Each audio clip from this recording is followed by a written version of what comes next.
Okay, today's class is on head trash. And I just told Kathleen on the way over here, I'm not looking forward to this class. I fully expect somebody like Denise to come out of the room crying. I know. I will. But it might be Steve. I don't know. Well, I'm very mentally strong. Morning, Luke. Luke, don't hang up on us, all right? You just set expectations. Can you hear us? Yeah, I can hear you guys. Can you guys hear me? Yes, loud and clear. All right. Okay. I actually just got done reading an article about highly sensitive people. Oh. And it was on LinkedIn, and it was a real quick read, but I kind of reposted it and said, even if this isn't about you, it's a good read. It might help you understand others. So You've been posting some interesting stuff lately on Facebook and LinkedIn. I'm actually like, wow, this is pretty good. You know, you're a little bit on the edge. So I try to make people think, you know, I try to get a different perspective than the regular old divide and conquer perspective. Well, it's working because Rick Rance just connected with me. Okay. Which that surprised me because he's not a Facebook guy. And all of a sudden he just friended me on Facebook. And I'm wondering, whoa, Rick on Facebook. So it's working, whatever you're doing. He's turning over a new leaf, Rick is, you know? Yeah. Now all we need to do is get Bob to watch his account. I started getting private messages from Bob. Turned out somebody hacked his account. Yeah. So he disabled it. Okay. Let's talk about last week, wins and losses. Anybody have an example, something of a win or a loss, or did anyone see Wimp Junction or avoid it?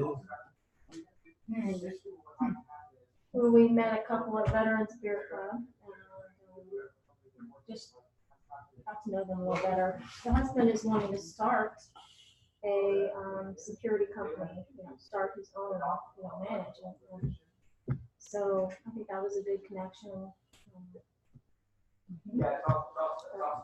He doesn't need us, but I was able to give Steve a referral from that.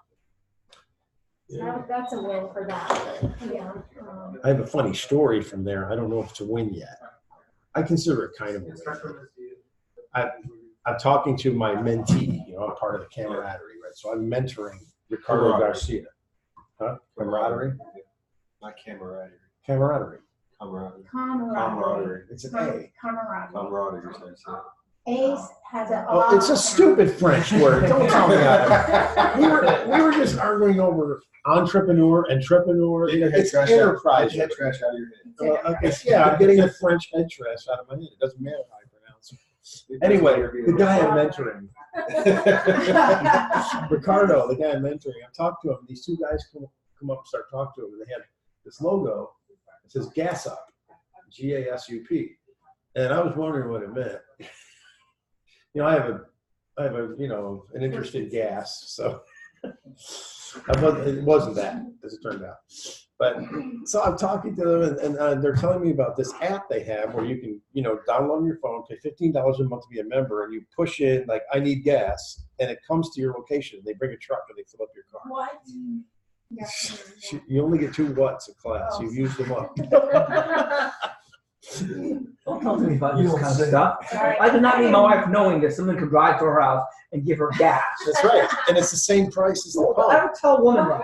That's 3. Oh, sorry. Same price as pump. You just pay $15 a month to be a member. It's not up and running yet, but they're working on it.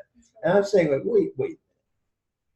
OSHA's going to let you carry gas around and go into neighborhoods? We got it all approved. And I'm going at them from this risk manager kind of, prove to me this work, blah, blah, blah, whatever. I get over and I talk to Rosemary, who is the person, Rosemary. Yeah. She told me she liked Rosemary. Maybe did you try the free beer? Did you get a free ticket? Yeah. Did you use a couple of somebody else's tickets too? No. I gave actually one of mine away. So you had more than one drink? No. Well, that one drink's all you needed, I guess. I asked her how to pronounce it. She said she likes Rosemary. But Okay. on her card it says Rosemary. Okay, But Well, anyway. that's what she said. Okay. I digress. Again, we're getting into head trash. I said, by the way, I wanted to thank you for that referral you gave me a couple of weeks ago. They blew me off on email. She goes, well, they're here. What they are? Yeah, the Gas Up guys. I go, oh, no way. I've just been talking to this guy. So she's, come on, I'm gonna introduce you. Like, hey, this is the guy you blew off. She introduced, and the guy Carlos goes, yeah, but we're gonna go with ADT. And she says, an alarm company? I always think that. That was so funny. An alarm. He says, no, whatever it is. And she says, ADP? He says, yeah, we're all set. We're all done. He says, yeah, but you need to talk. He could have got you a better deal at ADP. You need to talk to him. Like, what? No, he's a payroll guy, right? No, didn't you read the email I sent you? And then another guy, Ronaldo, comes over. And Ray says, what do you say? We haven't come to ADP yet. No. He says, no, I'm not. I don't like them. Everybody, at the time I talk to them, I get a different quote, different price. And I'm just sitting there, but this guy says they're the best of all of them. He goes, well, yeah, they're the best of all of them out there. The only other one's is Paychecks, right? Well, there's about 400 others. And they go, oh, there are? Yeah. So, yeah, but you're right. You probably got the best deal. And Ray's going, no, I want to hear what you got to talk to me. He goes, we'll talk next week. So I don't know how that's going to work out. I thought it was funny that You set the appointment? I emailed them that, you know what? I went junking, didn't I? I'm telling you. Yeah, you had I said, I will right email there. you and we will talk next week. Didn't set the appointment. I didn't set the appointment. Oh, geez. I wimped. You're right. Yeah, So that's a win and loss. Because then I emailed him. He said, well, right now we're still looking at ADP as an option, but I'll contact you if we change our mind. They've already shut you off on contact. You haven't got back with you, so. Yeah, well, I'm going to call him. I'm going to Are we say, doing wins and losses now that we're doing? But John started. He jumped to Kathleen started. He just bulldogged her out the way. That's typical though. That's the hammer coming out. That's the D coming out.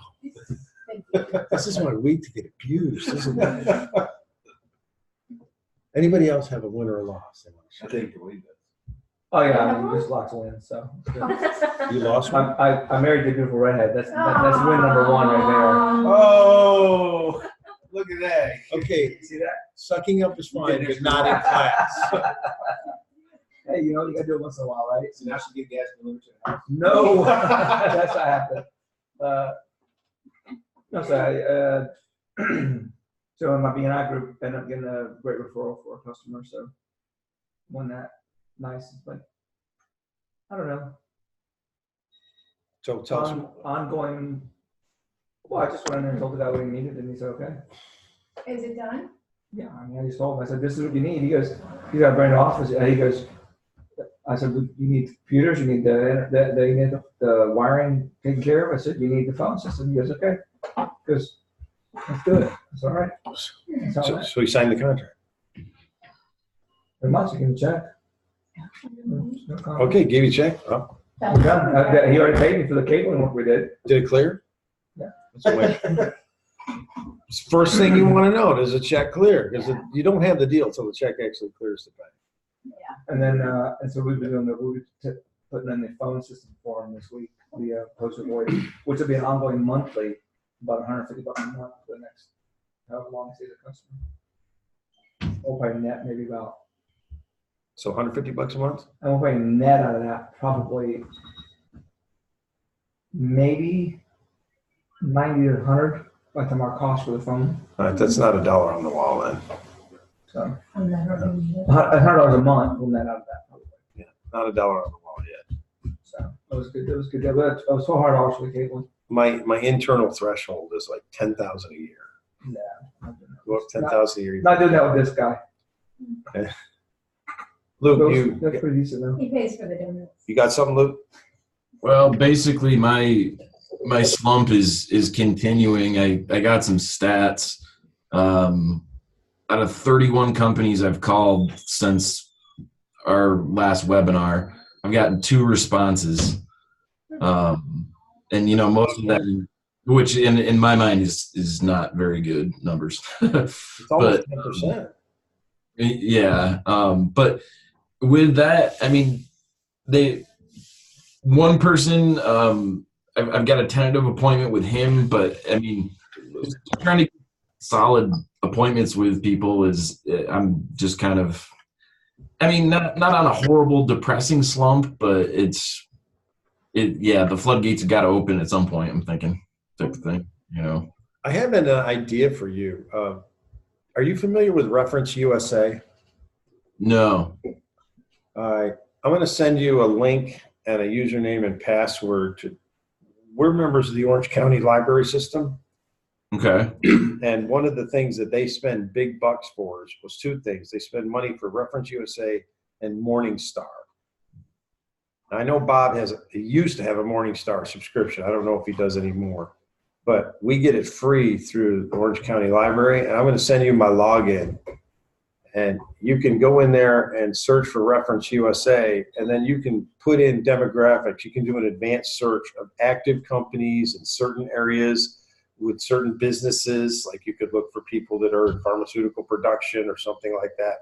And it'll actually come up with companies, and sometimes they even have emails. That'd be cool. But even then, once you see one you want to talk to, you Google them and get their email and phone number. Sure. Yeah, I've been using like BuzzFile and Manta, and I've come to find out that the information on those sites sometimes is so inaccurate. Like, I'll even cross-reference and look up Mid-York, and some of the stats they have about us. I'm like, that's not even close to right, like. Well, those two are not known to be like actively maintained. Right. See, but Reference USA is a paid subscription. So, okay. Yeah, they have people who do nothing but maintain the files all day long. So I'll send it to you. Yeah, I definitely utilize it. Thank you. Okay. Anybody else? So not a winner loss yet. Still working on my third client. We gotta wait and see if the check clears, see if they pass their medical exams and things like that. So we won't know that till July 11th, I think it is. That is I don't know if that's we'll be here. That's on the shelf. That's a Thursday. That's the day they have. I don't know what time that day they got their appointment. So. Which brings me to a point. Next week is July 4th. On Thursday? Oh, man. I guess we're going to skip class next week. Huh? We have your permission? Why don't we just show them red, white, blue, and There you go. throw some firecrackers, have some beers, some barbecue. I have nothing planned for bother me. Yeah. I got nothing planned for the morning. I would be glad to meet you, but I have a feeling that some of you have family obligations that you want to go to. Maybe you're all going to the lake for a day or something. All right, well, we'll take a poll at the end of the class and see what people think. We could do it virtual too. We could just all call from our cell phones and our PJs and just do Zoom. With the mic high. Yeah, whatever you do on 4th of July, however you celebrate this great country. How to go with your high dollar client? The one that's the one I'm talking the about. existing ones. Oh, Yeah. that one I know what He you're talking just about. moved She, into- yeah, it was she. I guess she just moved into me. And it went well, I guess. I had the meeting with her last Thursday, I think it was, and I'm not going to go into too much particulars, but she's going through a very messy divorce right now. Mm-hmm. So talking about anything with the finance and stuff, she got a little emotional, and so we stopped and we just went to relationship building, went all the way back to building rapport. And to bring her off the edge, I told her some of the drama in my life to let her feel like she's not alone. Aww. So it's just a way to, we just stopped the entire progress moving forward and stayed in the building rapport section. What was her disc profile? At that moment. Needy, whatever that is. So she needed Attention? Yes. no, not needed attention. She needed somebody to Support. listen and understand. Support. Yes. We all need So- that. So she needs somebody to listen, understand, and be relatable. Is she people-oriented or task-oriented? People oriented for sure. Okay. She did not care about the task. She just cared about her emotions. And So is she outgoing or a little introverted? Is she? I don't know. Both. She's outgoing to a point. She likes spending time with kids at camp and stuff. She's a teacher in that aspect. Nonprofit. Volunteer. That's the one. Yeah. But is And then on she the- teaches over the internet too to kids in China. Okay. So, Oh, well, she's a she's probably giver. an I then. so, Yeah. Yeah, so, leaning towards I. Let's say it's somewhere IRS. but in that meeting, so it was my first. I stopped everything when it came to my job and just went into, I guess, caring for her need and her emotional. She needed support there. So, and then she reached out to me yesterday. I was out of town, and she was actually sitting in the courthouse with the mediator and wanted information on stuff. And I'm like, what? I didn't get the message until this morning, so I was like, well, crap, sorry. You got scheduled. Your cell phone doesn't work out of town? No, she called my office. They don't have this number. Oh, I don't get my personal cell phone out. I won't do it. I got a work cell phone, and it's on my card, but she never called it. It's an app on my phone. Okay. She emailed me, but again, I was on my bike for 7.5 hours yesterday, going out down 4 miles for 30 minutes in the back. So I wouldn't Motorbike. Yeah. Okay. Yeah. So you're not going to ride a bicycle to Fort Myers and back in 7 hours. So, It would take about Wow. 15. I can. All right. What? already Okay, so much for Wednesday. But so I'm in between on the Wednesday. I gave away your book to my neighbor Eddie. Wonderful. Finish it? I finished it, yes. Yeah. It's a good book. I know it's a fiction book, but it's a good book. Well, you notice at the end that Ed Baker isn't a real person. This is all put together from a bunch of people who sell life insurance. And that's not obvious at all. No. It's always referencing you need to insure your assets. You need to have insurance. But it gets you thinking. Yeah. It More was than still a good halfway book. done with it, gets so. Yeah. Still a good book. Okay. So here's my upfront apology. You can look at the picture.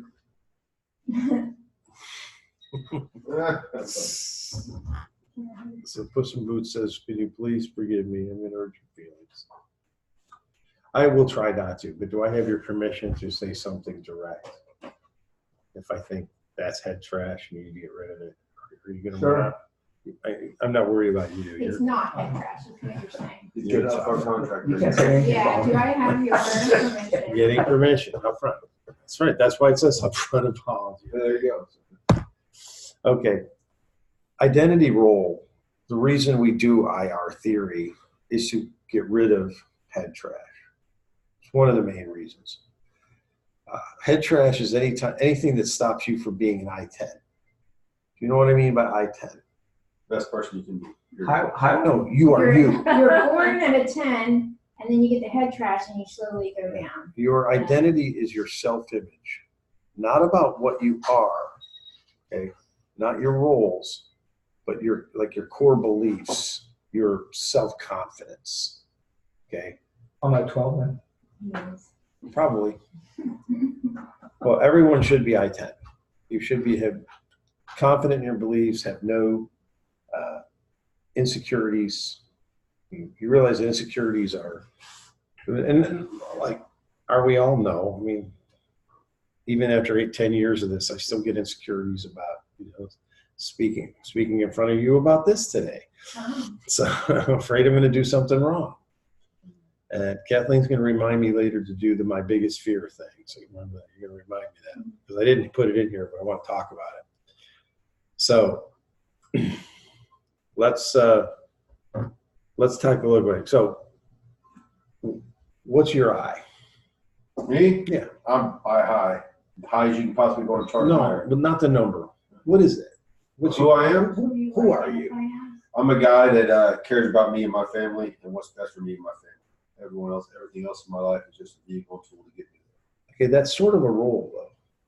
Mm. Care provider. there. Okay. See, you say, what's my I? I'm a person that hates hypocrisy. I hate lies. If someone's lying to me and I know it, it infuriates me. If a politician is telling me a bunch of trash, it upsets me. I have to turn the TV off. Okay, that's I. That's not a role, right? If you turn it off every time it comes on TV, then. Yeah, I turn the TV off. It's not if they're lying, it's when they're lying. Well, I'm happy with the guy we got now. So that's the kind of thing. I think that's a spiritual gift that if you've ever done the spiritual gifts class at church, the prophet. I always score really high in prophet, and we hate deception. We hate lies. We hate sneaky games. We hate women who were raped 30 years ago who suddenly show up the day a campaign starts and accuse someone of rape. That's just so. I mean, who's that gullible? Forgive me about getting into politics, but so that's an I. That's one of my I traits. Another one is that I would never intentionally hurt a person or an animal. Okay. Unless I had a very good reason for doing so. I mean, if I was starving, I would kill an animal to eat it, but I would feel awful about it. So my emotions are, okay, see, that's your I, your values, your core beliefs, those things. The other stuff is role. Yes, your role as a caregiver is to take care of your family. Okay. And that's comes from your I, but it's still a role. So if you aren't an I-10, if you aren't entirely confident in what you are, what who you I, and you're not at a 10, so you got some head trash. So let's talk about it. This is some examples. How many people hear this? Oh, you don't know my circumstances. You ever hear this? Yeah. Well, I mean. No, I don't know your circumstances. That's what we're here today. We're talking about. You know what? I don't want to hear your circumstances. That's the high D in me, maybe. But we all have circumstances. Life is not what's happened to you, right? Your success is not determined by what happens to you. What's it determined by? How you actually react to those? Yeah, how you handle it, right? You got what you got, right? You've been dealt a deck of cards. Now you got to play it. You got gifts. You got weaknesses. You got challenges. What you decide to do with them is up to you. It's not up to somebody else. If you're letting somebody else control your circumstances, that's something I would say you need to get out of. Somebody just came in. All right, that's one example of head trash. And I run into that one probably most often. Is people say, "Oh, you don't know what I'm going through right now." And that kind of gets me to, well, I'm going to skip to this one. Where'd it go? Whatever you're going through, go through it. Stop wallowing in it. I like what the 90-year-old lady said below there. See, the wisdom of the 90-year-old lady. If we all threw our problems on a pile and saw everybody else's, we'd quickly grab our own back. Okay? So, because we have our problems because they're the problems we want. Norman Vincent Peale said, "You are what you are, and you are where you are because that's where you want to be."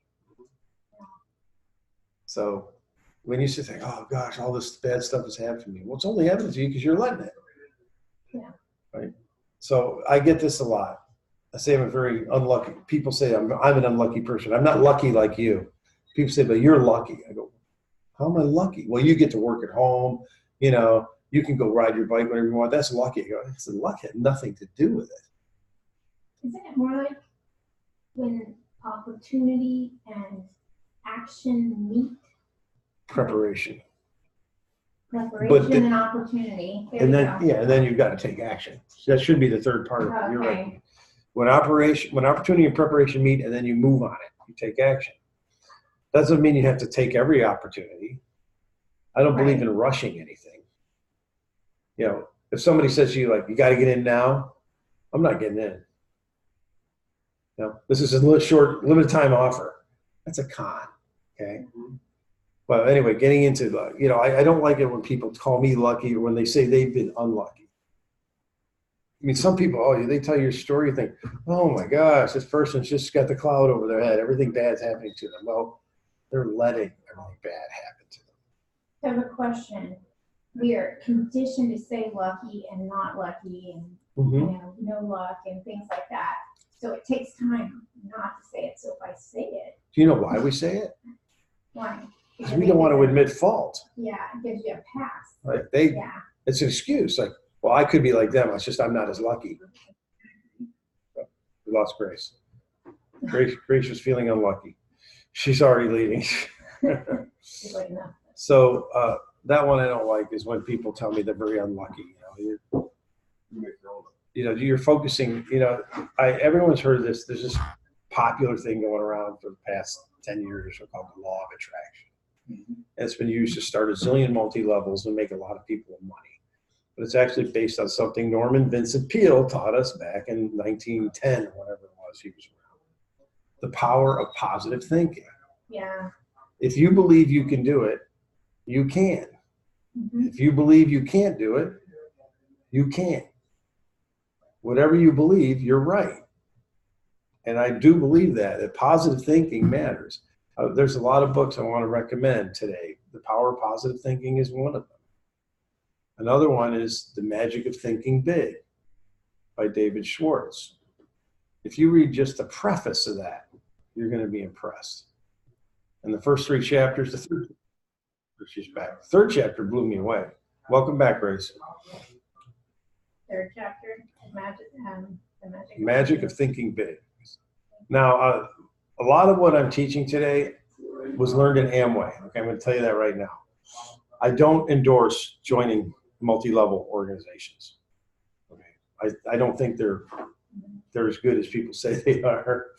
They're very, they're very work intensive, and can you be successful?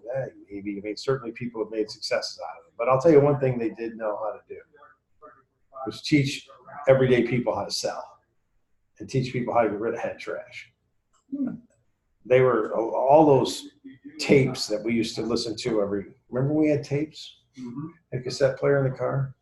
Every tape I listened to every week, there was always something in there about getting rid of head trash, about improving your self-image. And that's where that's where I found all those books, was from Amway. The Power of Positive Thinking, Magic Thinking Big. They don't say Amway in them. The Amway people just chose to use those to teach. They might have got it from Sandler. I don't know, because I know they were big Sandler clients. But, okay, I get this one. I have no money. I don't have enough money, right? Sometimes it's true, but most of the time it's an excuse. I mean, I'll give an example. He's not logged on, so I can tell you.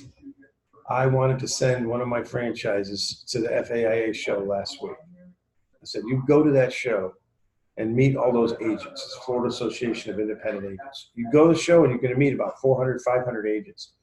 Great. How am I going to get in? Well, just go up there and pay for it. It's $200, and keep track of your expenses, and I'll reimburse you on the next check. He goes, well, I can't do it. All my cards are maxed out. I can't do it. That's BS. If he needed $200 to go fix something, he would do it, right? Everybody has money stored away somewhere. If they don't, that's pretty scary. They have some place they can go get money.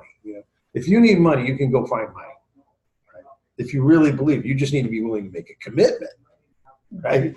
Because if you say, yeah, I can go borrow the money, but then I got to pay it back. So if it's worthwhile, you can find money. But also, people can fix their money problems by exercising self-discipline. I mean, my friend Eddie's going through that right now. He's trying to get his finances straightened up. And he's telling me, like, how do I make more money? I said, Eddie, you're making enough money. What you're not doing, and your book is perfect for him. He needs to modify his behaviors, right? So I've got him using a spreadsheet. He's tracking his daily expenditures. Every time he writes a check, every time he buys a cup of coffee, every time he goes out to lunch, he's putting it down on the spreadsheet. So he's going to find out by the end of the month what it costs him to live. He needs to know his monthly nut. This is what you need to live. And then he can put enough on top of that to save. Then he knows what he needs to make. But if it's higher than what he's making, what does he need to do? Just the way he's making. Right. You don't have to change your quality of life to change your cash flow. There's smart how you spend it. One of the Amway speakers was this guy, Ron Ball. And he said a lot of people got to get rid of credit cards. Stop using credit cards. They say, well, we keep it for emergencies. And this tells you how old it was. He said, yeah, and then suddenly people have a VCR emergency.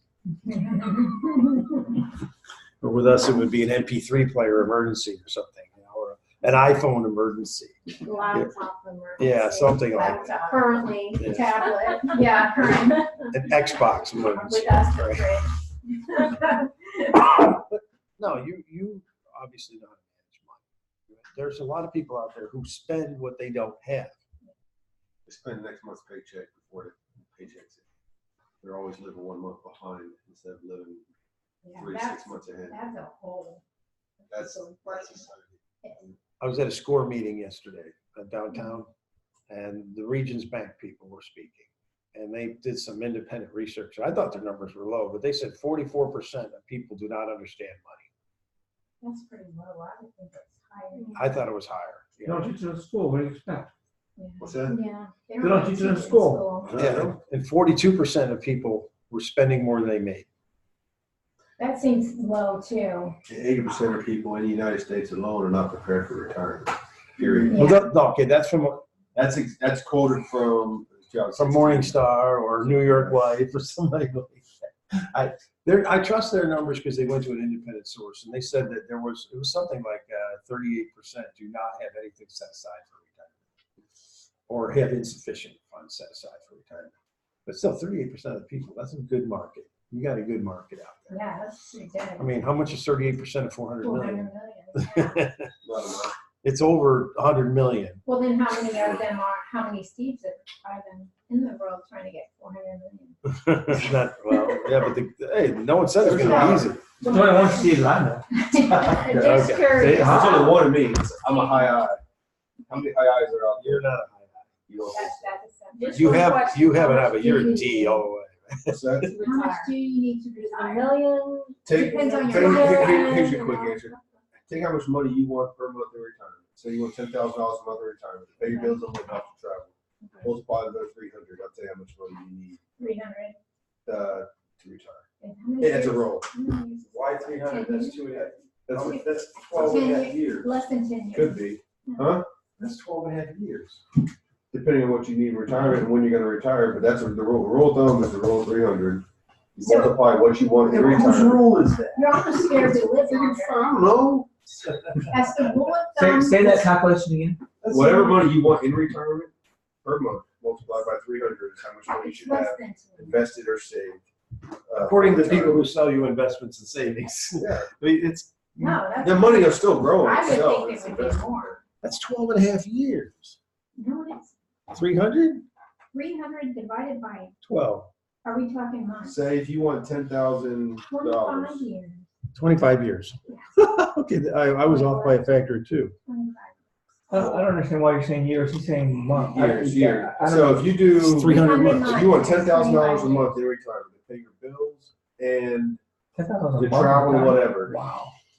If you multiply by 300, You're you talking would about need to say prescription basically have $3 million invested before you retire $3 million. in order to have that $10,000 per month. I know where you were going into years and months where you were confusing how I was calculating how many years I didn't. after retirement. Okay, All right. Off track. I'm sorry. 3 million. all right, let's get out of the rabbit hole.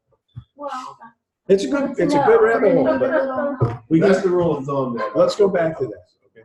Well, I hear this one. Well, I'm not smart enough. I'm not talented enough. I can't do that.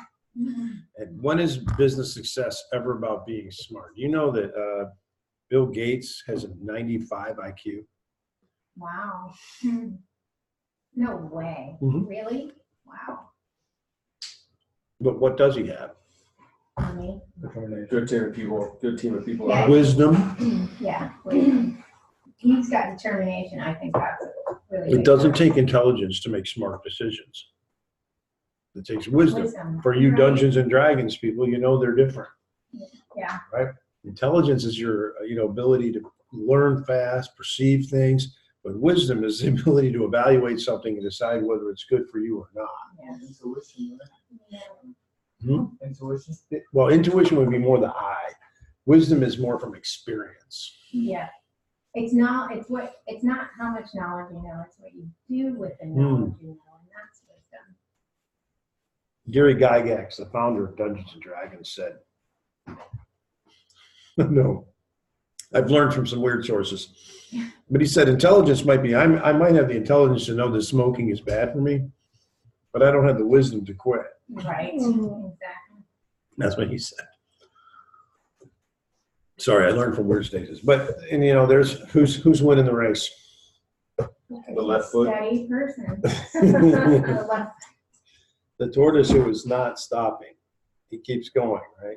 Every day, get a little bit further ahead. Trying to make a little bit of progress. Learn something. Compound effect. Mhm. Who wrote that? Oh, Darren Hardy. Yeah, Darren Hardy. Darren Hardy. You ever heard of him? You may do okay, so there's this person doing a lot one day, and then there's this person doing a little bit each day. And 10 years from now, if you've made one slight little change and you kept doing it. And 10 years from now, you're that millionaire, blah, blah, blah. And this guy exhausted himself and now he's done. And he's There's actually a book called Same. Compound Effect by Darren Did you Hardy. read his book, The Elephant in the Room? not yet, it's in my facts. Yeah. Well, you need to read that because it talks about compound interest. Somebody who saves $2,000 a month, $2,000 a year while they're in their 20s, and they stop when they hit 30, they're going to have more money when they hit a certain age than those people who are saving $5,000 a month later. Exactly. Right. That's like the Albert compound. Einstein said something to the effect, remember, the eighth wonder of the world is compounding interest. Yeah, well, another thing is that one thing where would you rather have a penny doubled it per day, a penny and then double it per day for a month, or would you rather have $3 million? Penny, Yeah, exactly. It ends up being like 10 million. 2 to the 30th. It's a big number. Yeah. Okay, another one. I'm afraid to fail. How many of you are afraid to fail? Not really. I don't mind failing as long as I don't fail twice. I think I'm more afraid to succeed. Never been afraid to fail. Get back up and do it again. I don't care. There are times when I would think I'm not going to do that because I won't win. Mike's on for Luke. I would say it's not so much the failure. It's sometimes I'm too hard on myself, and it's not so much that I'm not gonna do that because I'm gonna fail. It's like, well, if that doesn't work out, how long are you gonna just sit and stew about it or be mad at yourself about it type of thing. So not so much the failure, it's the dealing with the failure, I guess, that sometimes is my weak spot. Let's call it rejection. I'm afraid of rejection. Who's Yeah. afraid of rejection? There was a time in my life I'd say that, but I think I've moved past that. Right now, I mean, for me, it's more about, I don't know, enlightenment to people, education to people. If they don't like it, then their loss, not mine. I don't care if they reject it. I mean, it doesn't bother me. I guess if my wife up and left me, then I'd probably be devastated. That's a healthy attitude. I would be devastated, but other than that, I don't let it affect me. Yeah, I'm afraid of looking stupid. So, Yeah. I'm afraid of looking stupid. Too bad you weren't here when I have a great story. I'll tell you, they've all heard it about the time I went stupid in that role play. Oh, yeah. But I'll tell you about that. I went stupid. That worked. Actually, I just kind of went ignorant, not stupid. There is a difference. Well, let's talk about rejection. When you call somebody up and they just hang up on you, that bothers me. I have an ego. I'm aware of that. That's part of my head trash, is I have an ego. And, and I become this little guy right here. When they hang up on me. So I have a question for you. They hung up on me. You do hang up on people. Oh, yeah. Well, I yell at them and then I hang up. I'm still waiting for that moment where I can say we're not qualified. We're not going to be a good fit to work together. I'm waiting for that moment. Yeah. And I'm going to be happy. Yeah. I've done that numerous times this year. People just want me to do break fix. It's like now. It's like I said, so I'm gonna come out and we're gonna discuss, we don't really want a contractor. We just want somebody available to call when things break. I said, oh, you're not gonna call us. I said, we don't have agreements like that in place. That's awesome. I said, I want to be there. because what would I get? I would get one phone call, and then they'd want me to put them in front of everybody else who's paying me a contract. And then they would get pissed and badmouth me when I didn't show up immediately when something breaks because they want it when they want it, right? Because it's broken and they're down. I was like, no, I can't do that. Yeah. I mean, it was maybe make $100 every 6 months from them if they decide to call when they call, just to be them to have a pissy attitude. It's not a contractor. Don't call me. You're not working with me. I was demonstrating cold calling to one of my new franchisees once. And I called this company. So let's just call them up. And I called them up and said, so what do you do? Well, why are you calling? I said, I want to find out what you do. I want to find out more about your company. And they hung up on me. And I called him back. I said, you hung up on me. He says, well, we're busy. I said, okay, I'm sorry. Is there a better time? Should I call back? He says, what do you want? I says, I like the name of your company. It was something, it sounds like something we might have a mutual interest together. We might be able to work together. So could you clear up a little bit what you do? And they hung up. And I started calling back again. He's like, no, you don't have to call them. Go to the next one. I says, I realize that no, they were hanging out because they're busy trying to make money.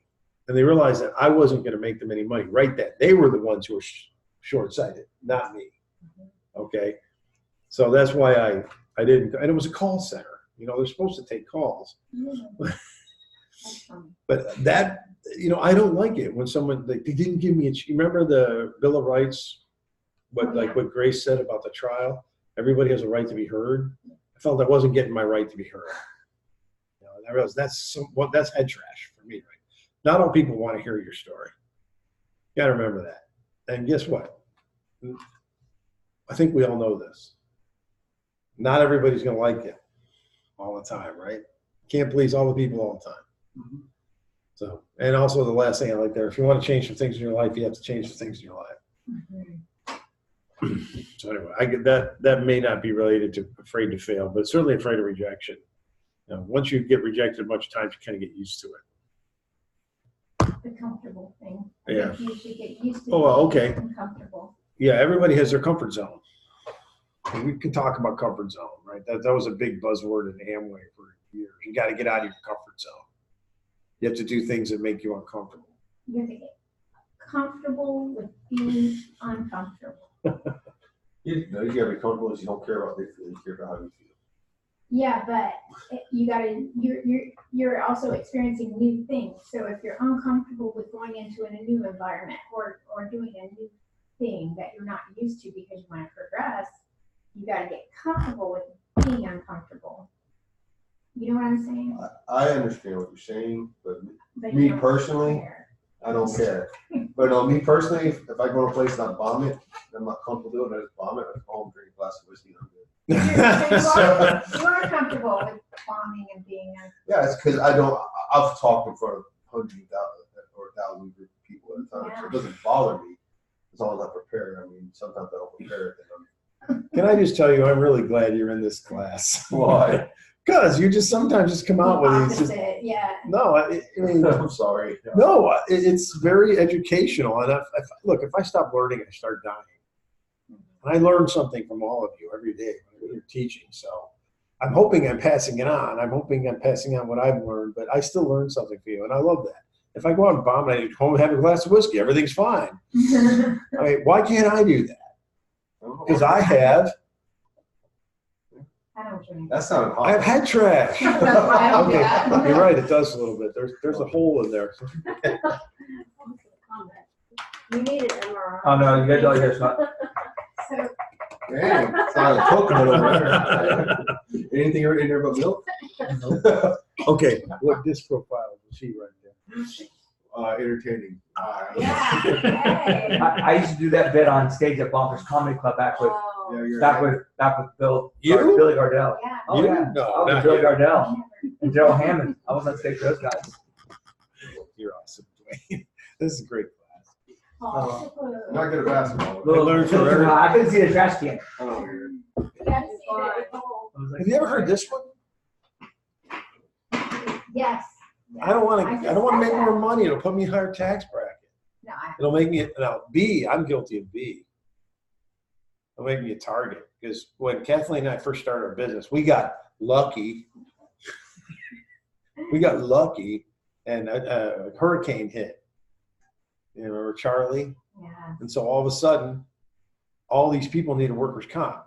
Now, we were prepared to get people workers' comp. So guess what? Opportunity and preparation met, and we got lucky, and we made like stupid money, and making $30,000 a month or something, and we didn't know what to do with it.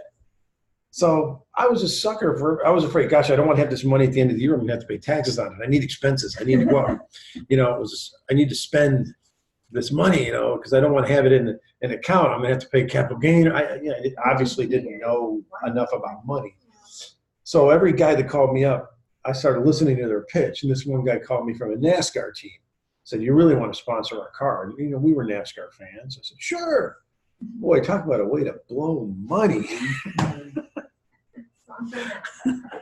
I wish we enjoyed it. I mean, we had some cool experiences. We got to be in the pits and things like that. But was it worth $80,000, whatever it was? No. But so fortunately, we're not a target anymore. And I'll tell you this, even if we were making that money, I'm not telling anybody. Exactly. You grew from that, you gained wisdom. Yes. Don't, because then it's true. Once you get in that like $250,000 a year level, You're gonna, yeah. all his buddies, you become priority target. I guess, I don't know. I don't have that struggle. So when I said, when you stop growing, you start dying, right? You're either starting to live or starting to die. So you got to keep growing. Let's see what else. I'm too old, young, fat, skinny, whatever. Do you know about her? I'm trying to remember. Yeah. 103 Yes. years old, Yes, one I of do the know about fastest, Yes. what was it? Marathon, It was not marathon. She Was set it? the world record her for age. her age, 100 meters. Yeah, it's 100 Yeah. meter. It was phenomenal. So she was blowing it. I saw the She's video. like, She I was don't killing it. care, yeah. Or the 80-something-year-old gymnastics lady. She can do way more than. Oh yeah, most. see, that's Yeah. pretty good. So again, what you just got, can't stop. going back to what you got is what you got. 103 years old. So do what you can with what you got, because you aren't Right. going to get anything else. That's why I like short cars, because I feel tall. If you stand next You're to a strong. short car, you look taller. I never Do think what of you as got. I never think of you as short. I never really thought don't. about it that way. Really? No. Yeah, I I don't think of you as know. short. But what's No butt. I'm not even looking at your butt. I look at hers. Yeah. That's how I fell in love with her. I was walking behind her when I saw her. Is that when the gas up came out? TMI. Back on track. That's when you start talking about gas up. Yeah. Back it up. Now, why did you go there? You had to ruin a perfectly good suck up I had going. I know, you're welcome. You just killed me. You killed me. I You didn't brought know us to the gutter. I just closed it I off. didn't say it. I just said she has a nice butt. I'm sorry. So, if you catch yourself making an excuse, stop it. Because remember, excuses are useless. A question with What? the excuses thing, because it's in your mind, it's in your head. This is natural now, right? Because you had 47 years of being naturally You've been told you Filled- can't do anything for filled 40 here, years. right? So it's almost natural to have that sinking feeling, to have that anxiety. And so is the positive talking, like when you go through that anxiety moment, now you're a therapist. Positive talking is good, but also accepting responsibility. So what do you Right? mean? I knew, saw you light up on that.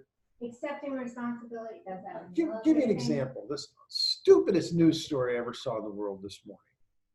2-year-old girl got hit by a baseball at a baseball game. Hmm. And now they're going to sue the baseball league and the stadium because they didn't have netting up to stop foul balls. But you know the ball. Who brought the 2-year-old kid to a Yeah. baseball game, you know? Who's responsible? Puts them on the lower deck, pick a seat just outside the netting. Yeah. Not paying attention when a batter's at the bat. So Right. don't. Right, and you're looking there drinking your beer while your daughter gets hit with a baseball. Who's at fault there? Well, they say something on a hockey game. They tell you. At a hockey They'll tell game, you, they'll yeah. tell, they say, We saw a kid. you get must hit. pay attention. Pucks can come into the stands. It's your responsibility to be alert at all times. If you're Funny. sitting not behind that goal. Yeah. I'm the same way with walkers who people who don't listen and follow rules on the streets. And They get hit things by in their cars. ears. Yeah. I'm like, hey, ultimately, I'm going to watch out for you, but if you walk in front of my car, it's not my fault. I feel the same thing when we're walking down the street, somebody trips over a crack and falls. It's like, Yeah. just should have Yeah, paid yeah. attention. But that's true. But what are we But teaching? I'm not That's what we're relating teaching the- kids since the last 40 years is that, no, it's not your fault. Yeah, I'm not relating It's the man. the own it as opposed to the anxiety feeling. Okay. I do think you need to accept responsibility That's a big thing because Or I mean, being anxious. no. for failure. If you don't succeed, whose fault is it? No, I'm saying, like, you have No. all this head, are you, get Okay, what I'm yeah. saying? You Right, have go all ahead. this. I can speak to this because, I was bullied when I was in middle school. And because of that, I have severe rejection anxiety, I just don't want to be I get in that it. position. So yeah, I I get it. hesitate when contacting somebody and I don't want to be rejected and other people's opinions matter a lot to me. Yeah. So more than Okay, see, now when we get into my biggest fear, let's go after that. Don't cry now. You make me cry. Don't cry. But that's what I'm speaking. Yeah. Yeah. That's an example of the. See, this is what I'm afraid anxiety. of. Somebody's gonna start crying, and then I she's was gonna just make me talking cry. to my little cousin about that. But once you get past the just like not caring what other people once you're like sure of yourself and you're like, you know what, I'm just gonna do this for me. All that anxiety will go away. Yeah. Or you could just be The numb fear like me of and not really rejection, see. yeah, that's But no, fear. Chris you're dead on, Chris. I know you're having trouble finding the words, but really, that's it. Totally If you have a healthy self-esteem and you get rejected, you realize it's their problem, not yours.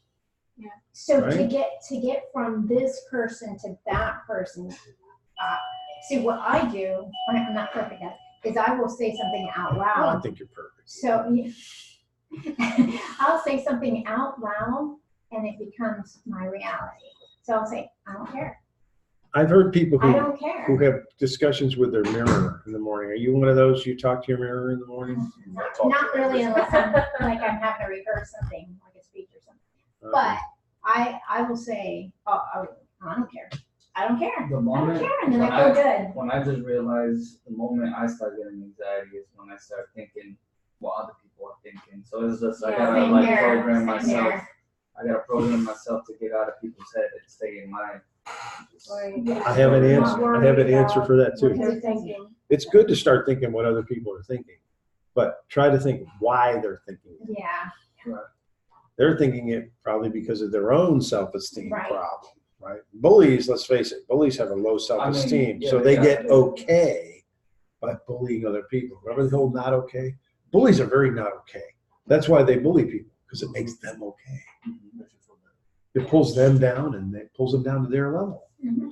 And so if somebody is upset at you and you're thinking, oh, this person thinks I'm a jerk or thinks I'm stupid or whatever it is, you got to remember, why are they thinking that?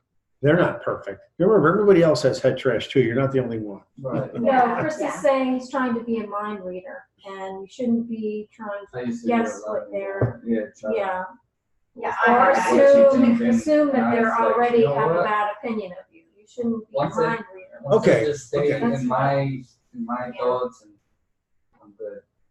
I don't really- To some extent, we are teaching you to be mind readers. Well, as far as But we take No, it no. when you take it personally, Yeah, Right. Yeah. then take it it- gets in your head. yeah, it's different. Right. Right. Your Just keep child the parent and the comes out. adult going. Don't let the child involved. Yes, there you go. So you're right. I'm teaching you to be, and then read the other one's adult and read the other one's child from your parent and adult. Don't let your child get involved. Yeah, right. I have an example of that. I have a friend who's a designer, and when she presents her design, she will walk out of the room and be done with the design presentation, and then she will go home and she'll go, oh my gosh, they're not gonna like it, they don't like it. I'm like, why do you obsess over that? If they don't like it, you move to the next person. It's not like personal. It's just they don't, and maybe they'll want to work and change it a bit. They can't change it. It's my design. I'm like, no, you got it. Flexible. Yeah. Be flexible. Yeah, don't take that as a personal. Very good. Don't take it personally. Yeah. Yeah. So to put it simply, don't take it personally. And Yes. the thing about taking responsibility is a big thing because excuses, I hear that all the time, and I give myself, I have like a million, not responsibility, I got like a million things I'm trying to juggle Yeah. at the same time. And then it's like, I know I can do it, so I can't say, oh, I can't do it because it is. I know I can do it. If I really want to do it, I can sit down, organize, and figure out a way to do all of these proficient and everything. But Yeah, struggle with that. Time management. Time management. We have a class on I know that. that's what I'm saying. I know I can do it. Yeah. Just want to choose not to. Do you feel overwhelmed sometimes? Well, I'm trying to not get to that point. I'm overwhelmed and go crazy. Yeah. Because some people don't, the overwhelmness. Yeah. I don't want to start like going crazy. Like, oh my gosh, I got a billion things to do. So how many of you journal now? Keep a daily journal. Not daily. Try to. It's I try to. It's- I miss days. Then I have to go back and fill it in, from the day before. To properly do journaling, there's actually two parts. You need to start in the morning and then assess in the evening. Mm. To properly I always assess in the evening. I don't always start in the morning. So I'm going to break down. Now, Sandler uses a triangle, but I wanted to break personal into two things because I want health to be a separate standalone, okay? They do spiritual, personal, business, okay? I think health is important enough to be its own quadrant. So I use a journaling quadrant. So in the morning, spiritual, I'll sit down and go, okay, today I want to spend 15 minutes in prayer or whatever my goal is. I would like to lead a family meeting with my kids, or we talk about scripture or something, and whatever my personal spiritual thing is, whatever yours, fine. Can meditation fall on that? Yes. Whatever, I would say meditation. if that works for you, that whatever you need to be, what your concept of spiritual is, okay? Yeah. And so, in my evening journal, I saw God's will today when such and such and such happened. I saw that, oh, hey, God's at work. So I gave myself an 8. I just got an 8 for that day. Okay? Like a person, I wanted to do something nice for my wife. She's happy when I did the dishes, fed the kitties, and took out the trash. She knew it was a rare day.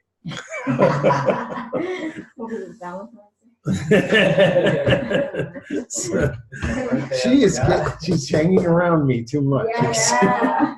So that was a 10. So that's the kind of thing personal. Okay, health.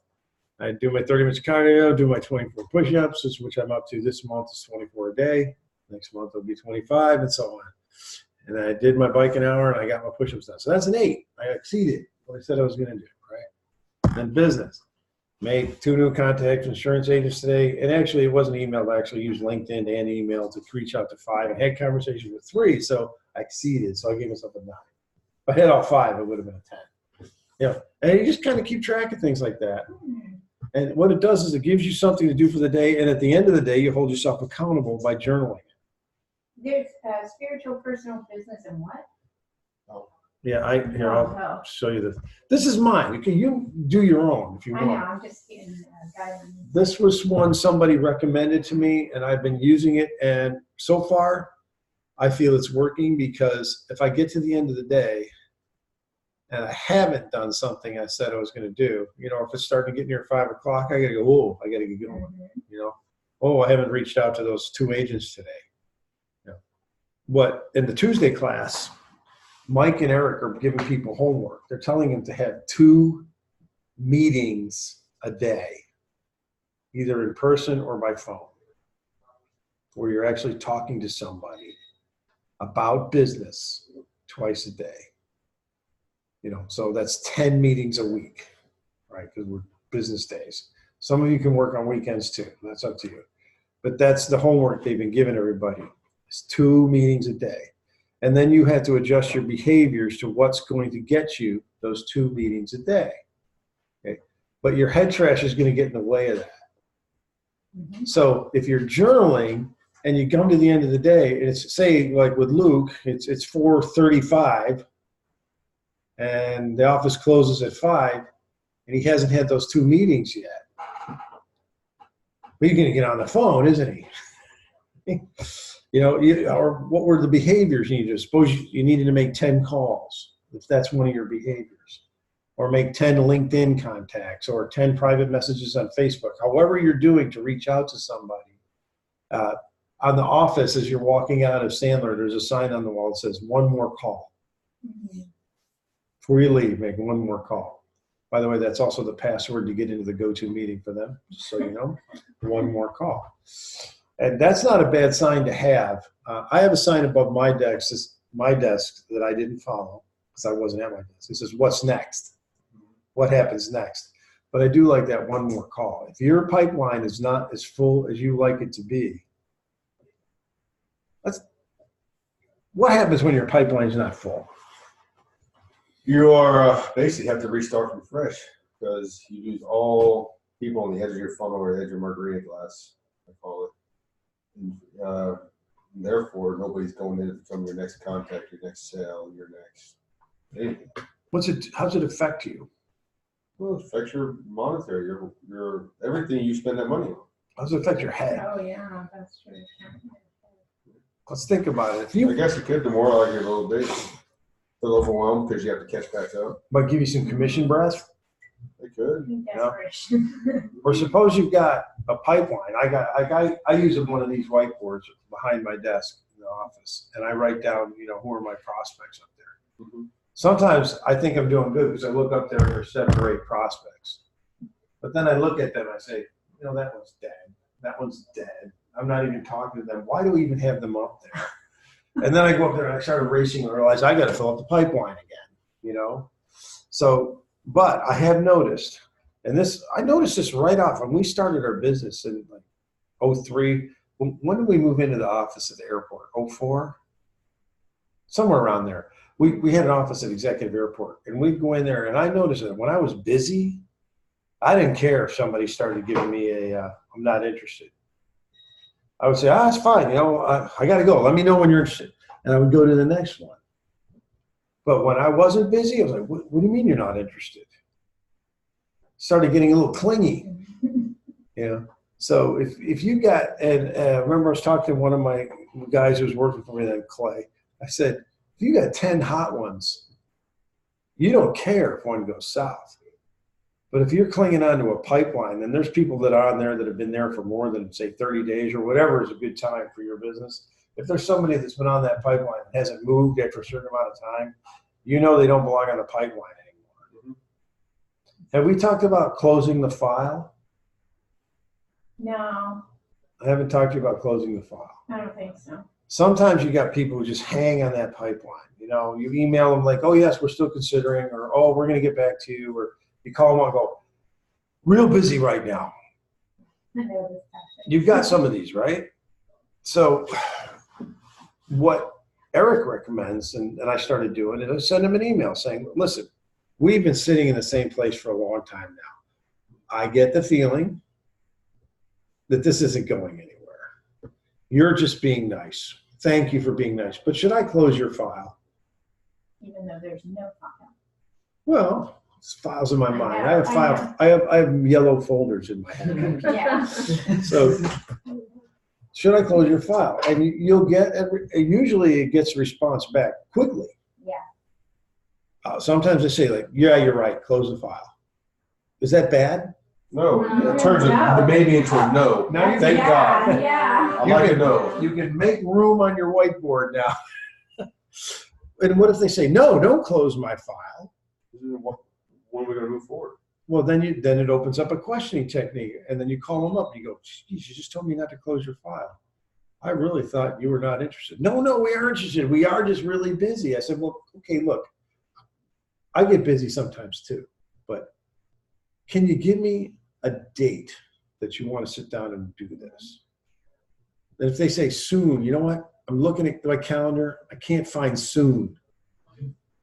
I mean, give me a date and a time. We'll meet. Can you commit? And make sure you can commit to it too, because don't make an appointment with me that you can't commit to. And if they won't commit to it, go like, it sounds like you really want me to close the file. You got to kind of push back, and then they'll say, no. Okay, look, come in Friday. Half an hour in the morning Friday. Come on in and we'll talk. All right. And if I get there and you're not there, oh no, I'll be there. Well, what if you're not? You text me, but I'll be there. Okay. I've gotten there and they weren't there. Yeah. And then I'll text them, and then I get excuses. Oh gosh, the dog ate my homework or whatever. That I'm helping somebody. The neighbor across the street needs me to put his garbage cans out. I mean, I've got some really wacky excuses. This one guy had so many uncles die. Big fan. Yeah, I'm not sure I believed all those. Okay, so we're in the journaling quite a bit. Okay, let's talk about review here, because I don't know how we're doing on time. We're good. It's 10:35. It's 10:35. Okay, good. So we have time. Life is fatal. What do I mean by that? Probably gonna die eventually. We don't get out of here alive. No one, 5 to 1, baby, 1 in 5. No one here gets out alive. Who am I quoting? Well, the old people should know. That's Jim Morrison from The Doors. Okay, right. So, I don't like him. well, he was very wise, but we Wise enough to stay away from drugs now. no, who knows? He was murdered last I heard. But anyway, yeah, let's go on. So, but you only have so many hours on this planet. And we discussed this. I haven't found God's hotline yet. I haven't found his GoFundMe where I can pledge money and he'll give me more hours. I'm still looking. If you guys find that, I want to know it. I know that Denise is working on it with her Life Evolve thing, her life hacks. She's trying to give us more hours. I appreciate that. It's as yet Need to, more retirement. it's as yet undetermined how well that's going to While work. you live in this. Yeah. You only got so much time. What are you going to do with it? And then that leads to the next one. You're your own master. Nobody else has the right to tell you what to do unless you let them put you in that position. If you're an employee, you have voluntarily put yourself in a position where someone can tell you what to do. So if they tell you what to do and you get mad at it, you go, I allowed this. Right. Sort of like you're your own master and you make up your own responsibility, which leads into the excuses or useless part. It's like Chris said, I'm responsible for what I do. Right? You're your own master. So don't be afraid to fail. How many businesses have we failed? It was like 9 or 10 we've done something. Since I started doing business up in New York, my first business was selling sailing accessories in upstate New York. Sailing, where summer's 4 months long. Sailing. Yeah, sailboats and sails and things like that. That's funny. So I had a 4-month selling period. Was that in New York? Yeah, that didn't do so good. Then when Reaganomics kicked in, I opened up a computer consulting firm. Wow. And I actually did get some contracts, but it was not a success. We went into Amway twice. Twice. Did we succeed? Yeah, kind of, but no, we're not rich. Made money, but I think I figured it out. It was about 93 cents an hour. Yeah. You can do that in other businesses. And just remember, your problems are better than everybody else's. You don't want anybody else's problems, but That's the truth. That is the truth. So, also she said, if you're in a relationship that's secret, that has to be secret, you don't need to be in that relationship. I thought, now obviously they're thinking about personal relationships. No, it's No, it's on the slide. I have to go back a ways here. If a relationship has to be secret, you shouldn't be in it. Now that can be professional is what I'm thinking of. I know some people who are in secret business relationships and I go, if it's got to be secret, why are you in it? Right. So the tools, P&S is planning in solitude or prayer in solitude, whatever you want to talk about. Hiram Smith is the author of the Franklin Planner. You know this? Hiram Smith is part of Franklin. He's the founder of Franklin Industries. Okay. Yeah. And they make the Franklin Planner. Yes. Okay. Yeah, which is a day planner. The day timer came from Franklin is the Mac Daddy of day timers. But you can do it online. And one of the things he said is that you should do every morning is 15 minutes of planning in solitude. Get up 15 minutes earlier, sit down. I do it in front of my computer. I sit down and go, what am I going to do today? What's today's to-do list? Look at my calendar, see what I got coming up. Just kind of read. Sometimes I pray. Like, oh God, help me with this one. SPHP, we talked about that. The 4 legs of the triangle. It's the 4 legs of the Sandler triangle. And of course, journaling. I got one of those little calendars that somebody gave me. It's got just like this much for each day, like 6 lines about this far across. And I can write just about everything I do in the day. That whole day, I'll write it in there. I rode, I did this, and Kathleen and I went to a meeting. We went to 1 million cups yesterday, things like that. Write all that stuff down. We talked about taking responsibility and definitely avoid pity parties. You ever get in somebody else's pity party? Do you know what I mean by a pity party? Woe is me, woe is me. My life sucks so. I'm a Democrat and I hate you. I'm sorry.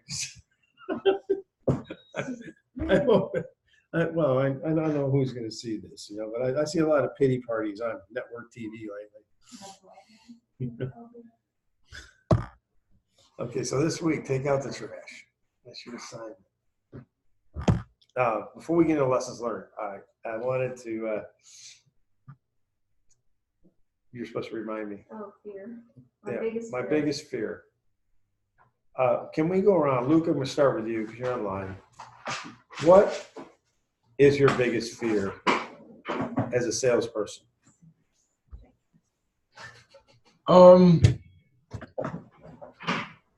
I honestly, I hope you're being honest.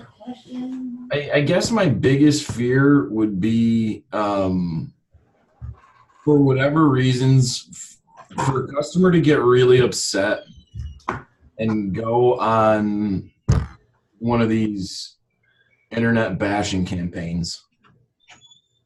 That really is my biggest fear, because those can be really damaging, like Google reviews and stuff like Brian that. Hicks.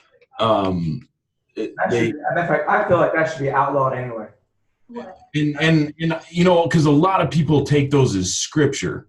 I know, it's dumb. Gets upset and starts typing on the internet. Other people will read that and think whatever that idiot typed is They don't know the background. They don't know the story. It's on the internet now. So like that is my biggest fear is internet trolls and bad reviews. That's because a great one. in my old retail job, there was a time where a couple incidences happened, and man, there was anytime we got a negative Google review, it was noticeable with our customer flow. Before I turn it over to the panel, you're the panel. I want to address a couple things on that. First of all, very valid fear. Okay, it can be very harmful.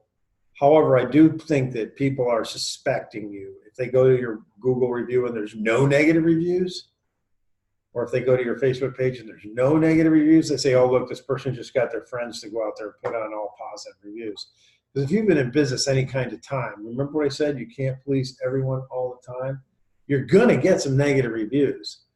What I look at, though, is the response. Like we rented a condo over in Cocoa Beach, and there was a negative review on the condo. Someone said, like, these people are they have, ethnic prejudice, and don't go here. They treat you badly. I have no idea what ethnicity they were, but and they gave it a 1 star. And underwards says, the guy comes on, this is a bogus review. You people were partying on your deck and making a lot of noise way past 11, which is against the rules, and you were told this several times, yet you continued to do this. And for you to bring up the race card is just like totally bogus. No one said anything about your race. All we did was we tell you to just be quiet after 11. That was the rules. You didn't follow it. And I thought, oh, okay. First of all, I'm impressed because the guy answered, right? So he's watching his reviews, means he cares, right? He came up with what I thought was a legitimate reason. And here's somebody who was just whining, like you said, they were an internet troll. Somebody who was trying to blame somebody else for something they did. So before I turn it over, so those two things. One, it's a valid fear because people do read the reviews, but also I'm suspect if someone has 100% positive reviews. I really am. To me, that thinks they figured out some way to remove negative reviews. Services they pay to do that. Yeah, and I don't think you should remove negative reviews. I think you should see how they handled it. But I'm turning it over to the rest of the panel. Anybody else have anything about that one? Luke, you don't seem the type to really rock the boat. I mean, upset people. So I don't think, am I right? I mean, I don't think that would happen to you. Well, I mean, at my old job in retail, one of the reasons why I liked it was also one of the reasons why I hated it. And I used to tell people it was like going to the state fair and people watching. We just had so many different people from so many different walks of life. And, no matter what walk of life they came from, a lot of people just showed up stressed out. They were just stressed out about their purchase, or they were stressed out about something totally different. And it was amazing. I mean, sometimes I would even tell people like, look, I realize that you're upset, but don't let your other problems manifest into this purchase. Like, so I would sell horse trailers to people that were trying to train and work and compete with horses, and they were having a problem with their horse. So all of a sudden they wouldn't want to buy the trailer. So, it was like coaching like that. So it was almost like you're going to ruffle somebody's feathers. So, yeah, I mean, you do want to have some negative reviews, but it doesn't matter how nice you are. These people that are super stressed out are going to project that stress onto you. And yeah, I mean, it doesn't matter how nice you are. It's a valid fear. Have you ever thought of, like saying to them that, like in the beginning of the meeting, hey, my biggest fear is that we're going to screw up and do something wrong and you're going to blast us with a negative Google review. Can we deal with that now? Would that work? Well, I mean, it might, but I would have a very good story ready to go, because they might say, well, has that happened to you recently? Yeah. And you could say, that's a good What did you do wrong, Luke? Yeah, my last job with the horse trailers, it happened. It hasn't happened here yet. Right. Yeah. I don't know. Does So Mindy have any negative reviews? I wouldn't say to turn away from it, but at the same time, I mean, you might be pulling your own pants down for yourself, type of thing. Thanks for sharing that one. I'm looking up to see if they've got any negative reviews. Here, does Midyork have negative reviews? We do, and I need to contact Google to see if I can get it removed, because I don't think the person ever had anything to do with our business. I've investigated around and searched for her in any way being. Hold on, he's talking. No. Go ahead, keep going. Keep going. But yeah, it's pretty upsetting. I mean, Sean and Aiken. being in business to business, I don't think we need to worry about it as much as retail, but still, I mean, so many people see. Yeah, go to our Google reviews, and there's this one lady all the way at the bottom. Well, has anybody addressed? Oh, Carol Hale. Her, yep. Gave you a 2-star. Well, let's see where's the review? You might be able to click on it. Click again. I think that goes to her. Now you got to go back and go down, click left. Oh, Yeah, right okay. there. All right, so I've got to click. See, I put pictures of the nice little beer things you made for us. So what? Maybe not. She should have wrote something there. Huh? See, I don't see any. I think because it's over a year old, they don't have any of the details. After a certain time, I think. Oh, well, what you can do is you can log in and I'm sure reply to that review and say something like, Carol, could you give us some details on why you gave us a 2-star? We can't find any record of us ever doing business with you. My question.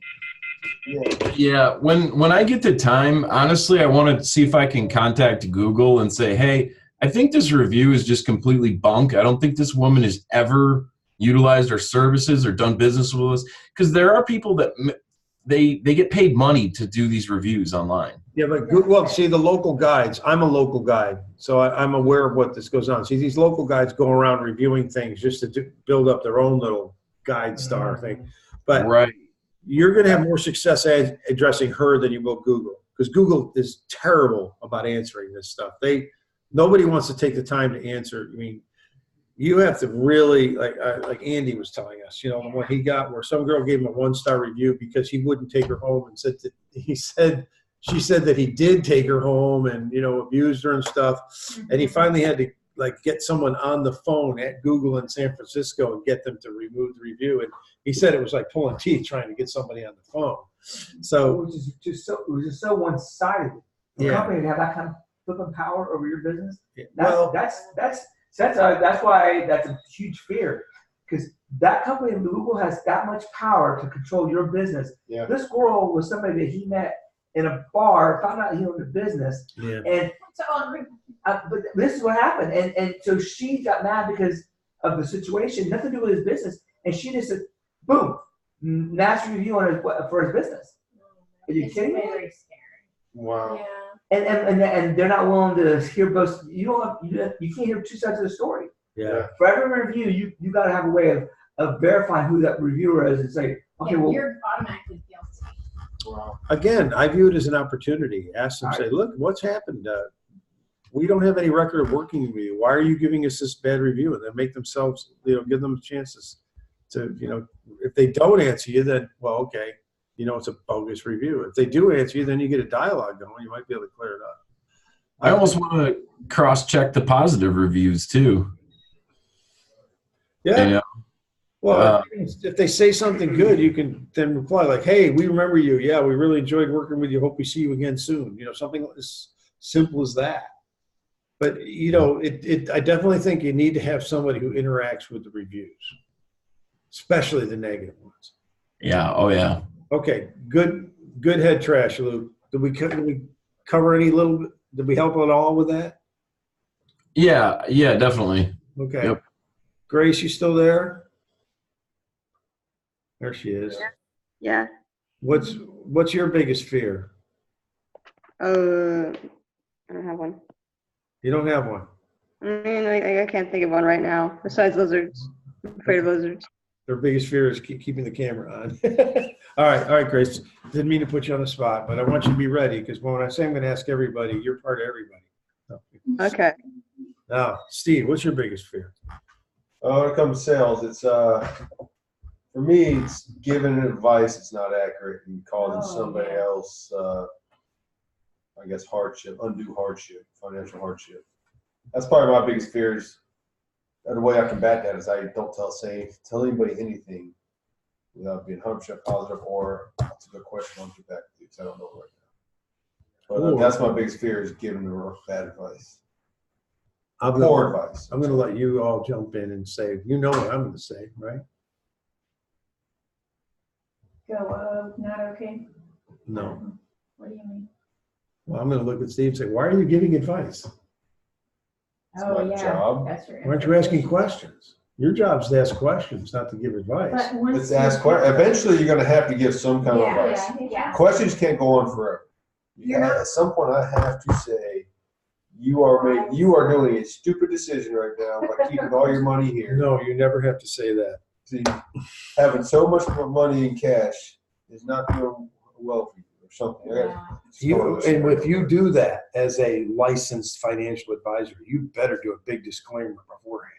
Or else your E&O insurance is going to go up fast, believe me. Well, I have a fiduciary responsibility to do what's best for the client. So if they're doing something that's not in their best interest, I have the legal responsibility to tell them that. I have to. That's incorrect. No, that is 100%. I have to do what's best in their interest. You have the fiduciary responsibility to not do something that's not the best for them yourself. If they're doing something and they want to do it, you can tell them, like, in my opinion. Yeah, you have to say, in my opinion. If they choose to do it, even though I told them no, it's not, then yeah, it's fine. I have to tell them what's in their best interest, not mine or any other company, in theirs.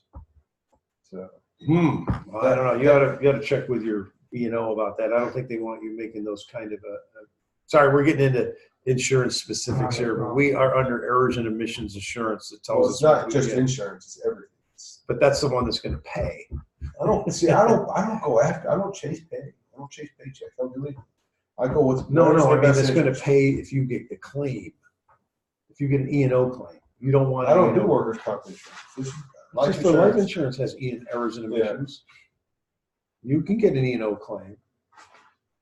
Health insurance guys get it all the time. Mm-hmm. But anyway, you could when it's time to give the advice, wouldn't it be fine just to say, like, oh, everything I'm telling you here is in my opinion according to my experience, and if you want to go get a second opinion, I see nothing wrong with that. Would that be okay? Do you want me to tell you anyway? All right. Because I have a feeling you see somebody doing something that you don't like, and you say, like, you shouldn't be doing that. Is that correct? No, I don't say you shouldn't be doing that. If somebody's doing something that doesn't make sense to me, it's what made you do this? There you go. That's fine. What were your thoughts? What were your instructions? Did you do this on your own? What research did you do? Our research shows this, and this is why. This is why I think this illustration, what we're doing in this aspect, is different and more above and beyond or better than what you're currently doing.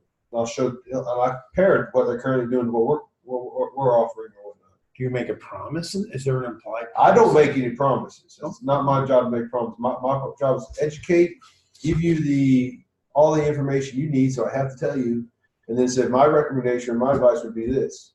And you make the decisions. Okay, so I got a decision. You want me to look at doing X, Y, and Z for you. So they're like, yes. And I go and I put it all together and I bring a couple scenarios. I was like, this is what you want me to do. And this is what you asked me to do. This is what I did. These sound reasonable to you. And they meet all the needs. And we got to move forward and we say, shake hands, say it was a pleasure, move on somewhere else. I want to get with you later on that. But I got some there's a lot. I mean, it's very encompassing. But my fear is just giving somebody poor advice or something that changes their ability to retire comfortably. So Probably. Well, I noticed that when you send emails, there is a disclaimer. Yeah. I think you probably. Do you do one in person too? I don't say anything in person though. But the things that it's just not me though that gives advice. It goes to 3 other teams from my head paper through 3 other teams, and then before it even goes to the client. We can get into that. So, anybody got any quick suggestions for him? Okay, your biggest fear is failing a client, and so they won't be able to retire. Giving him poor advice. Giving him poor advice. Is there a way to project the future? Like, No.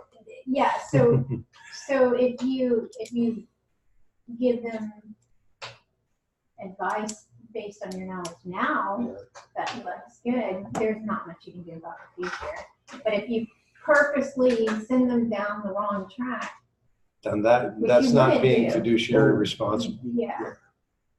So I wouldn't send them perfectly down the wrong track. It's just Right. if I was ignorant of something out there that I should be aware of, and I failed to because I didn't keep myself up to date, then I did a poor job, and I felt like I would let them down. So the only thing you could do That's is what- take ownership and try to change it.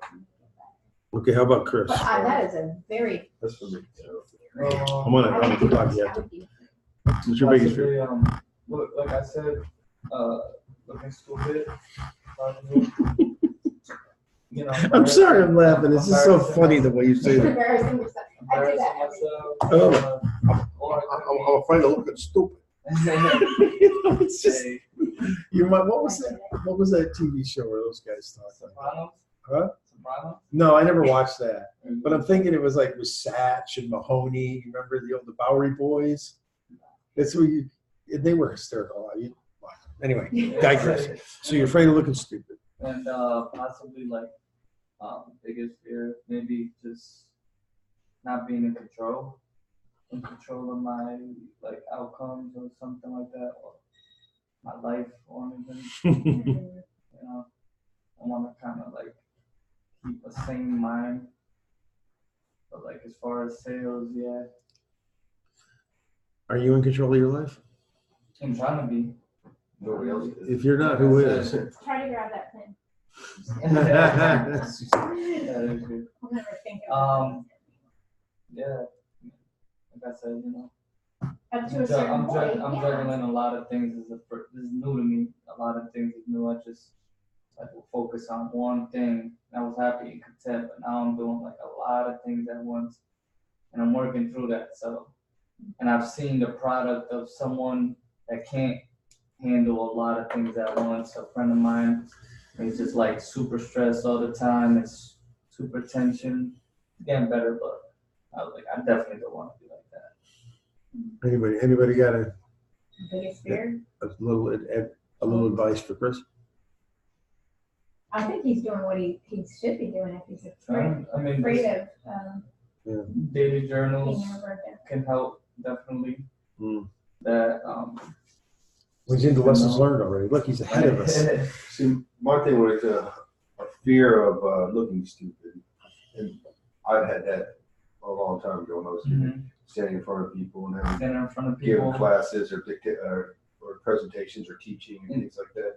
The way it helped me out was just preparation. Preparation, right? Over preparation. I'd spent a week ahead of time just prepared, just to get comfortable. And after that, I knew I was a master of it. And then after that, I didn't care what else I was ready to tackle it. Right. But it just I had to put the effort in. That helped me overcome the fear of looking stupid in that aspect. So I'm still working. It's a work in I progress. still got class presentations, and I've learned that the ones that I was like nervous in talking, I wasn't prepared. Like you said, when I know more about it, then I'm a little bit more comfortable. One of the beauties of learning the submarine is that you will probably never have that feeling again of being unprepared. Because once you get this committed to memory, you're always prepared.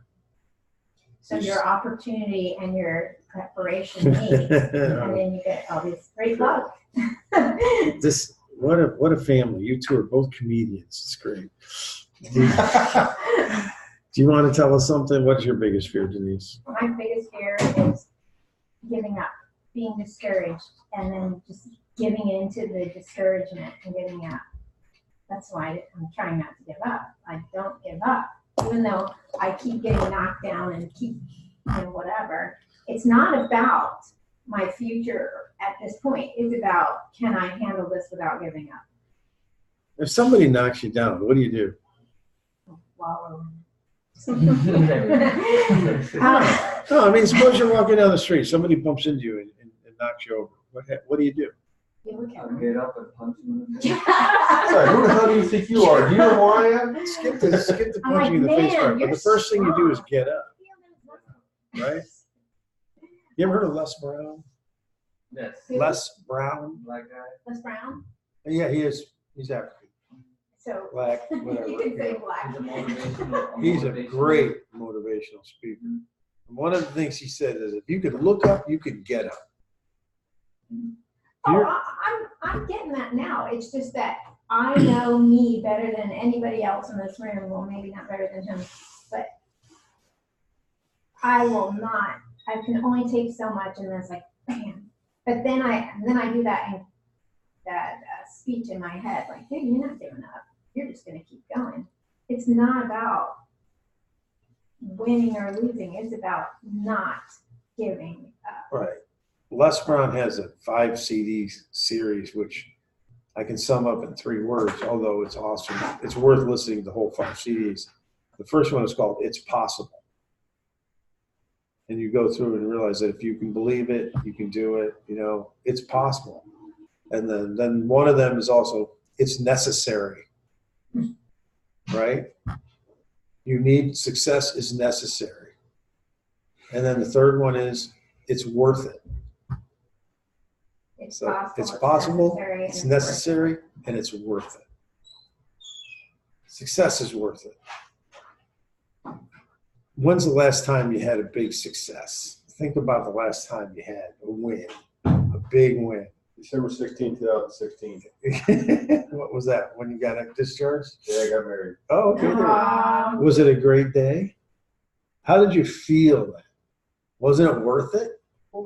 When I got 2 signed contracts a couple weeks ago, How long did it take you to get there? you know that feeling you get? It's worth it. Including the third. Yeah, with 2 others. So all the BS that you're putting up with now, all the no's, all the blown appointments, all the people that make you sit in a fishbowl, Luke, all that kind of stuff, it's going to be worth it when you finally start closing deals. And by the way, it does get easier. It can't get harder, right? It's going to get easier. Time does, experience helps. By the way, having a little gray hair helps. It does. It's instant wisdom. It's instant. Yeah, That's people what think, people perceive, at least. like, well, he's 62. He knows what he's doing, right? Unless you. We can paint some on there. Right. And Kathleen, Nice shoes and gray hair. That's all you need. Nice all right, shoes. we're over time, so I want to hurry. But Kathleen, your biggest fear is the talking to people, and yet you do it so well. Yeah. She walks out. Lately we've been going to these veterans events, and she goes away from me. She goes around and starts talking to people, you have been doing it, and I've been really impressed by that because that's not something you would do. In the past, we'd go somewhere and you would be right by my side everywhere we went, like kind of in my shadow, And so I think whatever you're doing is working. So what are you doing? What's making you do that? Is it just desire or? And just getting to know people, I think, wanting to help. Right. What? I was gonna say something. I was gonna say, she wants other people to talk other than you, John. Yeah. She realizes if you're getting old. People go up to her and talk about me. Yeah. There you go. That's an opener. And Dwayne, you have no fears, right? I can't think of any. No fear. All your contracts going south. Yeah, right. I wouldn't care. I've been down the road twice before I got here. I can bounce back pretty fast. Yes, there, right there. What about a bad Google review like Chris said? Yeah. Yeah. We'll deal with I think it. he does fear that. I don't know. I don't. People don't put reviews on there anyway. All right. Right now, watch this. It hasn't happened yet, so I don't know if it's possible. I mean, All right. if there was one, I would be. That might be it because I wouldn't know what to do with Google at this point. You can't pull that beast. See, something that's totally out of your control. So I guess that would be a fear. Something out of your control. And we've discussed that one. So Right, yeah. real quick, we're over time. Give me a Saw that time. couple lessons learned. Okay, I think it's a good one. All right. If you are not confident with your identity, then you aren't a 10 and you have it. Okay. Who else? For me, my brain, when we were talking about positive thinking and stuff, my brain went to a couple words that I catch myself saying all the time, and I try not to when I make any plans or thoughts. I'll use the words if and I hope. I try to take those words out of my vocabulary because they are not positive. It's like if this happens or this happens and this will what I hope I can do this. It's like then you just take all your positive thinking out, take all the active word, taking out the active words, and putting those passive anger words. So Smoking hokey. yeah. That and then we were talking about that thing, and I pulled up a little message my wife found in the Wall Street Journal. I'll just read the first couple words of it. And she said, instead of saying I don't have time, try saying it's not a priority. Basically, I don't have time to go to a doctor. My health's not a priority. It is true. That's what you're saying. When someone says they don't have time, they're saying it's not a priority. So just when we were talking about that, those thoughts came to my head. So it's good. Okay, that's good. Thanks for joining us. Next week, we're doing the 7 reasons most sales fall through. And actually, if we meet next week, well, oh yeah, what do you want to do? Do you want to meet on 4th of July or not? Luke, what do I'm probably going to be pretty far away from technology that day, so I won't be available. I'm going to be doing a little bit of camping and a little bit of fishing. And Good, fun. Good for you, man. You're out. Fun for him, not me. Well, I don't know if I work that day, which I don't, because it's a vet center. Okay. I don't work, but I'll probably be in Palm Bay. But I can still, if we are doing it. Let's go by the phone. Yeah. Well, it'll be by the phone. I don't think this place won't be open, right? Yeah, there's a key. We got one. Oh, you have. No, but you two aren't going to be here, are you? We would if you wanted us to be here. It's up to It's you. in the morning time, so it's not a big deal. In the afternoon is when we get cranky. Right. What about you? I say I figure it out once I figure out the client stuff. That's what we got to talk about today for next Okay. month. Well, let me know. Email me back. But as of now, we're tentatively having a class next week. If we miss that one, well, then we'll go on the 11th. All right. Stopping recording. Thanks for joining us, everybody. Let's see if I get this in.